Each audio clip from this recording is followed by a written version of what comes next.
Angel talk about what she thinks is contributing to the slow starts, but just curious what you see as kind of the hurdle in those slow starts. You gotta figure it out. Can't have these slow starts and get ourselves in a hole and have to dig out the hole the way that we've had to dig out the hole the last few games. Not just this one, last few games. This has happened, so we have to figure it all out, and we will figure it out.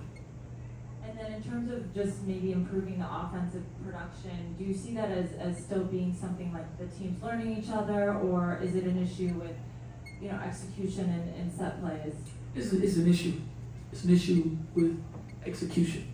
You have to execute plays, and there's a lot that goes into what execution means, and we have to get better with that. And it's at this point you don't have much practice time, so we'll get better with the watching film. As much time we get on the floor, we will, and we'll get better with it. Execution is a must for us. Coach, you got 21 turnovers for 26 points. The other team scored off those turnovers. Talk about, if a lot of those turnovers were maybe forced or unforced, and how do you limit the other team from scoring? No, we just threw the ball away. Just throwing the ball away. So to be smart, talk about value possessions, value the ball, get as many shots as we possibly can. When you see 21 turnovers there, that's 26 points. That's the game. And we can value possessions and go get shots. Whether we make or we miss, at least we get shots up. Turn it over, you don't get any shots up, and they convert it. We'll go Steven, Chris, Mike, and then David. Hey, Coach. You all have had a few games now with Angel and Camila spending time on the courts together against a few different types of front courts. I was curious, what have you kind of gleaned from those two playing in tandem offensively as well as defensively? We're learning how to play together. Camila hasn't been in long. She's getting reps up in the field for the game, getting the feel of opponents. And as you can tell, these are some very smart and savvy post players that they had to play against tonight. Just take it to the drawing board and learn from it, learn how to play together, and learn what we have to do to play against players with this type of experience. Man, it feels like whenever Lindsay comes into the game, she always has like a steady hand in terms of offense as well as on defense. Can you just kind of speak to what she provides to the lineup? Lindsay is a floor general. She knows how to get everybody involved. She knows how to run your offense, knows, as well as Dana knows, that everything starts through them offensively and defensively.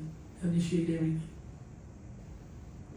Teresa, when you hear Angel talk about the players needing to take an introspective look at and kind of fixing the slow starts, so as a coach, what do you think when you hear that, and what are some things you can do to kind of help them take that introspective look? Accountability. Hold themselves accountable. That's it.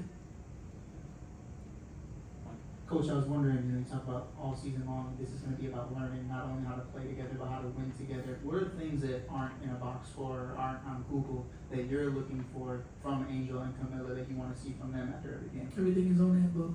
Everything is in there that I look for. Everything. Energy and effort, being smart, being disciplined, being consistent, being committed, all those things I take a look at. We have to get there. We have to get there quickly. David. Coach, coming out of the first half, you can see on the faces the team's just a little bit, I wouldn't say discouraged, but frustrated with their performance in the first half. Can you talk about the message going into the second half? I can't say exactly what was said in there. So what we need to do, we have to get better offensively and definitely have to get better defensively. We wanted to make sure that we protected the ball, valued every possession. We did some really good things. It's not like we didn't do some good things out there. But when you work so hard and you get a rebound, you have to value the possession. Push it down and go get a shot up. You want to turn it over. It played in their favor as much as we turned it over tonight. We'll end with one last question from Amy. And we heard both of them talk about, what they think they need to do in order to make up for Ewo's absence. What do you expect from them in terms of making up for her production, defensively and offensively? It's going to take a whole team to bring what she brings. That type of leadership, and everyone trusts and believe in anything that she says and how she says it. But the work that she puts in and how she works, she's an example. She's an example of how it's supposed to be done, how you conduct yourself. Even when you're up, how you conduct yourself. Even when you're down, how you conduct yourself. She's just a true example. So you got to try to follow that best you can. But in order to kind of get ourselves back to where we were with her on the floor, it's going to take everybody. And then, forgive me, I didn't ask this pregame, but is it her right or her left knee? I'm not quite sure. Okay. Might be her right. Okay.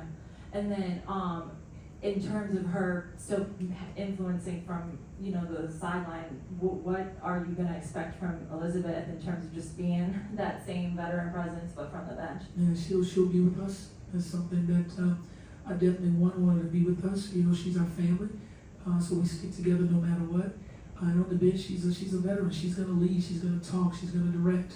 She's gonna give them those things that need to be done. And she's honest and open with what she sees. And she's allowing them to hear her. They listen to what she's saying, and they try to take it out on the floor and get it done. Thank you, Coach. I appreciate you all so much. Thanks, Coach.